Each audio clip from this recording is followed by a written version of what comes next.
China Japan దేశాల మధ్య హెచ్చరికల పర్వం కొనసాగుతోంది. తైవాన్ పై దండయాత్రకు దిగితే జపాన్ చూస్తూ ఊరుకోదని ప్రధాని తకాయిచి చేసిన వ్యాఖ్యలపై చైనా బగ్గుమంది. తైవాన్ వ్యవహారం పూర్తిగా చైనాకు మాత్రమే చెందినదని, ఈ విషయంలో విదేశాల జోక్యం ప్రమాదకరంగా మారుతుందని హెచ్చరించింది డ్రాగన్ కంట్రీ చైనా. తైవాన్ గగనతలంలోకి చైనాకు చెందిన డ్రోన్ సంచరిస్తుండడం అగ్నికి ఆజ్యం పోసింది. వెంటనే జపాన్ కు చెందిన హెలికాప్టర్లు దూసుకుపోయాయి. దాంతో పసిఫిక్ రీజియన్ లో యుద్ధ మేఘాలు కమ్ముకున్నాయి.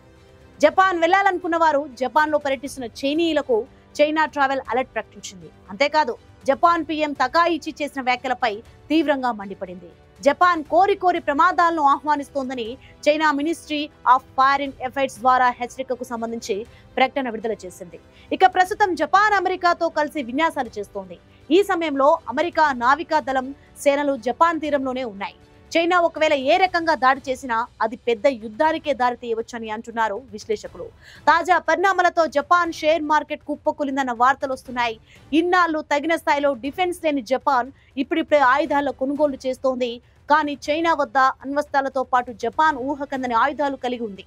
ఈ నేపథ్యంలో జపాన్ ప్రధాని చేసిన వ్యాఖ్యలు కొరితో తలగోక్కున్నట్టేనని అంటున్నారు విశ్లేషకులు.